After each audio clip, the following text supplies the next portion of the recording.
ఇన్స్టిట్యూట్కి వస్తున్నావు. సో మరి ఇన్స్టిట్యూట్కి వస్తున్న పీరియడ్లో ఆ అనుమానం నుంచి నీకు నమ్మకం కలగటానికి ఎన్ని రోజులు పట్టింది? 2 weeks పట్టింది సార్. 2 వారాలు పట్టిందా? అండ్ అడ్జస్ట్ అయ్యి ఈ ఎన్విరాన్మెంట్కి అడ్జస్ట్ అవ్వడం, అందరితో కలిసిపోవడానికి 2 weeks పట్టింది.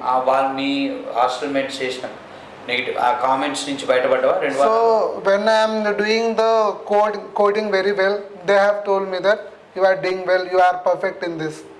అంటే నువ్వు అప్పుడు అన్నాం కదా, అవన్నీ కాదు, నువ్వు చేస్తున్నావు కదా, నీకు కాన్ఫిడెంట్ ఉంటే యూ క్యాన్ మూవ్ ఆన్ అన్నారు సార్. Very good.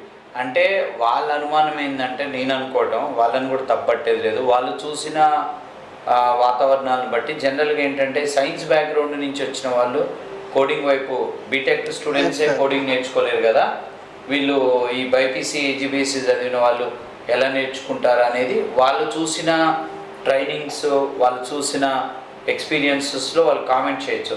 కాకపోతే ఏంటంటే ఇక్కడ .NET మేము చేసే టీచింగ్ విధానం అనేది వాళ్ళకి తెలిసి ఉండకపోవచ్చు. సో ఇక్కడ ఈ మెథడాలజీ ఆఫ్ ఈజీ టీచింగ్లో నీకు ఎప్పుడైతే నువ్వు కోడ్ రాస్తున్నావో అప్పుడు వాళ్ళు శబాష్ అని ఉంటారు, అంతే. శబాష్, యూ కెన్ గో హెడ్ అన్నారా? ఓకే. నెక్స్ట్ ఇక్కడ టాపిక్ ప్రిపేర్ అవుతున్నప్పుడు మొదటి సెషన్, సెకండ్ సెషన్, అలాంటప్పుడు మొదటి 2-3 టాపిక్స్ అంటే కంప్లీట్గా నువ్వు సైన్స్ బ్యాక్గ్రౌండ్, ఇది కంప్లీట్గా కంప్యూటర్స్ బ్యాక్గ్రౌండ్, నీకు సంబంధం లేనిది. ఓకే. సో అంతకుముందు నాకు తెలిసి నీకు జీమెయిల్ ఓపెన్ చేయటం, గూగుల్ చేయటం, యూట్యూబ్ చేయటం ఇలాంటివి తప్పితే వేరే సంబంధాలు వేరే తెలియదు.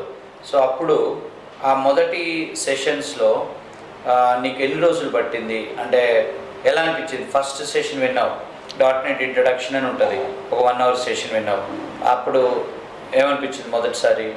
కొంచెం డిఫికల్ట్ అనిపించింది సార్. సో అర్థం చేసుకోవడానికే టైం పట్టింది. మొదటి సెషన్, ఫస్ట్ 2 sessions అలాగే గడిచింది సార్.